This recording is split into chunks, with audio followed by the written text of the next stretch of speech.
Assalamualaikum warahmatullahi wabarakatuh. Perkenalkan, nama saya Nadia Sandi Putri dengan NPM 233110116 akan menjelaskan materi tentang siklus akuntansi jasa. Siklus akuntansi jasa. Di sini saya akan membahas beberapa yang bersangkutan dengan materi siklus akuntansi perusahaan jasa, yaitu membahas tentang karakteristik perusahaan jasa, tahap pencatatan, tahap pengetisaran, tahap pelaporan. Pertama, karakteristik perusahaan jasa. A. Definisi akuntansi perusahaan jasa. Akuntansi perusahaan jasa adalah cabang akuntansi yang berkaitan dengan pencatatan, pengukuran, dan pelaporan aktivitas keuangan dari perusahaan yang fokus pada penyediaan layanan daripada produksi atau penjualan produk fisik. B. Fungsi siklus akuntansi perusahaan jasa. Tiap perusahaan, baik jasa maupun dagang, membutuhkan siklus akuntansi untuk menghasilkan satu laporan keuangan. Siklus akuntansi juga dibutuhkan supaya perusahaan dapat memproses bukti transaksi menjadi laporan keuangan untuk kemudian dipakai sebagai informasi keuangan. C. Siklus akuntansi dalam perusahaan jasa. 1. Pembuatan bukti dan riwayat transaksi. 2. Pembuatan jurnal riwayat transaksi detail dan sesuai dengan tanggal terjadinya transaksi. 3. Proses pemindah bukuan dari catatan jurnal ke dalam buku besar. 4. Pembuatan ayat jurnal penyesuaian. 5. Pencatatan kertas kerja. 6. Penyusunan laporan keuangan. 7. Pembuatan penutupan jurnal. 8. Menutup buku besar. 9. Pembuatan neraca sisa sehabis penutupan pembukuan. 10. Pembuatan jurnal pembalik. 1. Tahap pencatatan. Pengidentifikasi bukti dokumen transaksi. Bukti transaksi berasal dari cek, nota, faktur, memo, atau kwitansi yang didapatkan setiap terjadinya transaksi. Berikut contoh dari kwitansi. Analisis bukti transaksi. Bukti transaksi merupakan suatu media yang digunakan sebagai dasar pencatatan bagi setiap transaksi. Jika digambarkan dengan bentuk T akan terlihat seperti sebagai berikut. Pencatatan ke dalam jurnal umum. Dari sumber transaksi kemudian dilakukan pencatatan pada jurnal umum. Jurnal umum merupakan media dalam proses akuntansi untuk menampung akun-akun transaksi. Fungsi jurnal umum yaitu 1. Fungsi pencatatan. 2. Fungsi historis. 3. Fungsi analisis. 4. Fungsi instruktif. 5. Fungsi informatif. Bentuk jurnal umum seperti contoh sebagai berikut. Posting, pemindahan ke buku besar. Proses pemindahan dari jurnal ke buku besar disebut posting. Buku besar merupakan buku yang berisi kumpulan akun dan disusun secara berurutan berdasarkan kode akun sehingga mudah ditemukan ketika diperlukan. Langkah-langkah yang harus dilakukan dalam proses posting. A. Ambil atau siapkan. B. Akun sesuai dengan instruksi jurnal. C. Catat tanggal di jurnal pada lajur tanggal akun. D. Posting akun jurnal ke dalam buku besar. E. Catat keterangan jurnal pada lajur keterangan akun. Setelah selesai, catat kode akun di lajur ref jurnal dan halaman jurnal dicatat di lajur ref buku besar. Tahap ini disebut cross-indexing.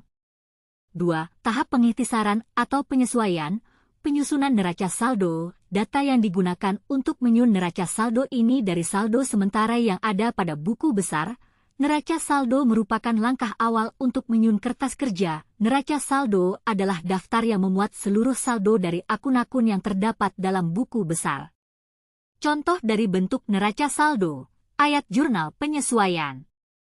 Perlu dilakukannya penyesuaian dikarenakan pada waktu tertentu terkadang masih terdapat akun-akun yang terselip atau belum sempat tercatat saat melakukan pencatatan ke dalam laporan. Maka disinilah penyesuaian dilakukan supaya dapat mengetahui saldo akun real dan nominal yang sesungguhnya. Menemukan kesalahan melalui neraca saldo. A. Periksa kembali kebenaran neraca saldo dengan menjumlahkan ulang sisi debit dan kredit. B. Periksa kembali kebenaran neraca saldo dengan membandingkannya terhadap saldo buku besar. C. Cocokkan kembali jumlah saldo di buku besar dengan sumber pencatatan, yaitu jurnal umum. D. Teliti kembali kebenaran pencatatan transaksi pada jurnal.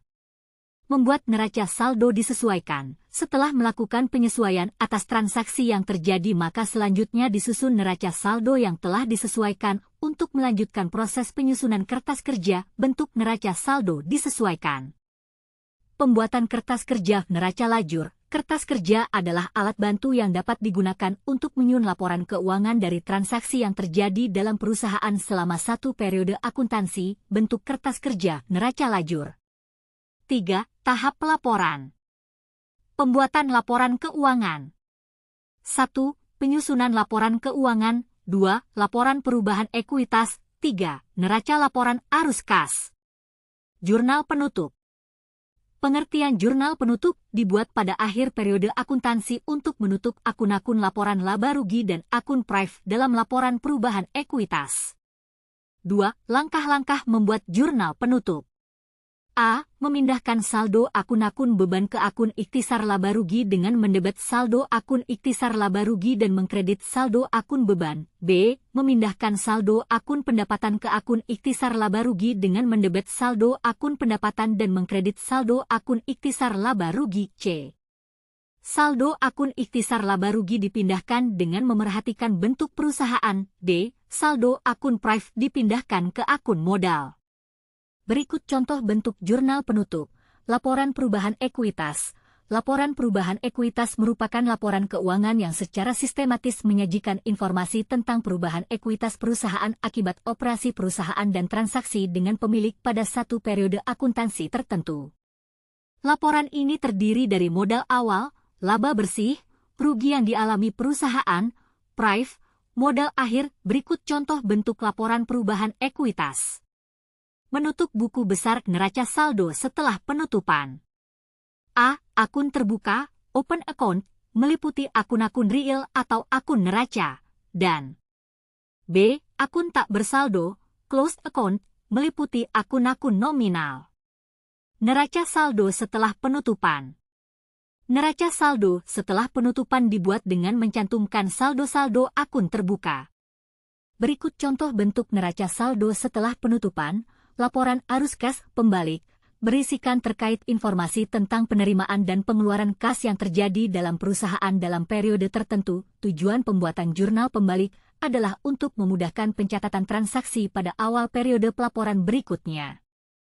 Pos-pos yang perlu dibuatkan jurnal pembaliknya adalah akun-akun penyesuaian yang dicatat secara deferral dan aktual, antara lain beban yang akan dibayar kemudian, beban dibayar.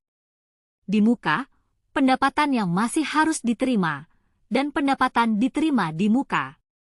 Sekian materi dari saya akhiri. Wassalamualaikum warahmatullahi wabarakatuh.